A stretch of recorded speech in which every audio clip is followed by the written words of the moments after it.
Xo'sh, ustoz, sizga bir savolim bor edi. Nima deb o'ylaysiz? Siz shu paytgacha ta'limda yo'liqqan eng katta muammolaringiz nima bo'lgan? Eng katta ta'limdagi muammo deb otalarni bolalar bilan kam vaqt o'tkazishini hisoblayman. Sezilyapti. Bolalarda biroz ruhiy ezilish holatlari kuzatilyapti.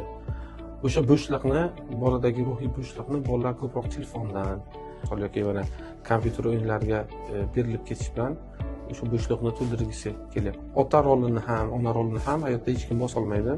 Agar misol otalarimizga farzandlari bilan biroz vaqt o'tkazishga imkon bo'lsa, haftada bir, haftada ikki bir ko'chaga olib chiqib, suhbatlashib, bola bilan biroz vaqt o'tkazib, uni qiziqishlariga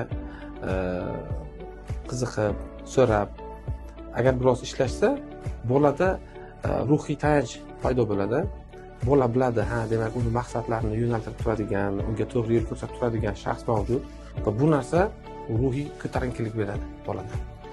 Aksariyat bolalarda misol e'tibor pasayib ketib qolayotganligi ham barchasi ildizida shu ruhiy yakalanish yotadi-da. Sizga otalarga maslahat berardimki, diqqatli bo'lsin, bolalar bilan ko'proq vaqt ajratishsin. Hamma yukni ham o'qituvchiga qo'yib qo'yish, o'qituvchini hamma narsaga ham ayblash, misol men mana shuncha pul beryapman, qaranglar, bolamni tayyorlab beringlar deyishlik ham to'laqonli haq fikr emas. Albatta, o'qituvchilarning mas'uliyati bor, ota-onaning mas'uliyati bor. Har kim o'z mas'uliyatini agar chiroyli olib borsa, maqsadga tez erishiladi.